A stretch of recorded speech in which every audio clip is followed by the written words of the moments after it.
Hey guys welcome back my channel. இது after marriage mini vlog 9ங்க. இன்னைக்கு காலையிலே லைட்டா சாரல் போட்டுட்டே இருந்துச்சு. நல்ல கிளைமேட், நல்லா சில்லுன்னு தான் இருந்தது. 5 மினிட்ஸ் கூட ஆகல, அதுக்கப்புறம் வெயில் பல்ல பொழந்துச்சு. சரி, ஓகே, நம்ம டெய்லி ரொட்டீனை பார்க்கலாம்னு சொல்லிட்டு வாச தெளிச்சு கோலம் போட்டுட்டு வந்ததுக்கு அப்புறம் சரி இன்னைக்கு என்ன வைக்கலாம் அப்படின்னு சொல்லிட்டு ஆயில் தான் வச்சுட்டு இருந்தேன். எனக்கு ரொம்ப முடி கொட்டுது, நல்லா அடர்த்தியா இருந்துச்சு. இப்ப எலிவாலோட கம்மியாயிடுச்சு. என்னன்னு தெரியல. உங்களுக்கு ஏதாவது டிப்ஸ் தெரிஞ்சா கமெண்ட் பண்ணுங்க. இந்த மேரேஜுக்கு மேக்கப் போடும்போது அந்த ஹேர் ஸ்ப்ரே எல்லாம் போடுவாங்களா, அது அதுல இருந்து ரொம்ப கொட்ட ஆரம்பிச்சிச்சு. இப்படி இழுத்தோம்னா கை கூட வருது.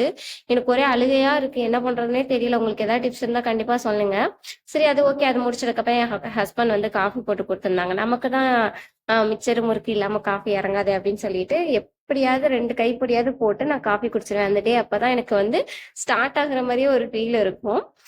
நேத்து ஃபங்க்ஷன் இல்ல, அங்க போயிட்டு வந்ததுக்கு அப்புறம் என் ஃப்ரெண்டு கால் பண்ணியிருந்தா. பேசிட்டு இருந்தேன் அவகிட்ட. பேசி முடிச்சுட்டு வைக்கும்போது, இன்னைக்கு எது விசேஷமா இன்னைக்கு எது விசேஷமா இல்ல, எது விசேஷமாடி அப்படின்னு சொல்லி கேட்டா. ஆமாடி, இப்பதான் காது குத்து ஃபங்க்ஷன் போயிட்டு வந்துட்டு இப்பதான் உனக்கு பேசிட்டு இருக்கேன் அப்படின்னு சொன்னேன்.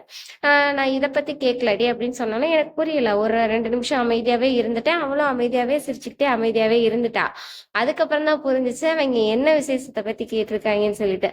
அதுக்கப்புறம் எனக்கு செம்மையா காண்டாயிடுச்சு. ஏடி, கல்யாணம் ஆகி 3 வாரம் கூட முழுசா முடியல, உனக்கு என்னடி விசேஷம்னு சொல்லி திட்டிவிட்டு போன வச்சுட்டேன். அவ சிரிச்சுக்கிட்டே, மச்சான் இந்த அடுத்த மாசத்துல இருந்து உனக்கு கேட்க ஆரம்பிச்சிருவாங்க மச்சான், உஷாரா இருந்துக்கு அப்படின்னு சொன்னோன்னே எனக்கு ஒரு மாதிரி அப்செட் ஆயிடுச்சு. என் ஹஸ்பண்ட போய் சொன்னேன், இந்த மாதிரி சொல்றாங்கன்னு.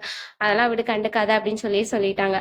அதுக்கப்புறம் ஃப்ரெஷ் ஆயிட்டு வாஷிங் மிஷின்ல துணி இருந்துச்சு, போட்டுட்டு நான் ஒர்க் லாகின் பண்ண ஆரம்பிச்சிட்டேன். ஸ்டவ் ரிப்பேர் ஆயிடுச்சுன்னு இன்னைக்கு காலைல சாப்பிடாம லாகின் பண்ணிட்டேன்னா, அதுக்கப்புறம் என் ஹஸ்பண்ட் வந்து ஸ்டவ் ரிப்பேர் பண்ணிட்டு அவசர அவசரமா மேகி கொண்டு வந்து கொடுத்தாங்க. சட்டியோட வச்சு சாப்பிட்டுட்டு இருந்தேன். வீடியோ பிடிச்சா லைக் பண்ணுங்க.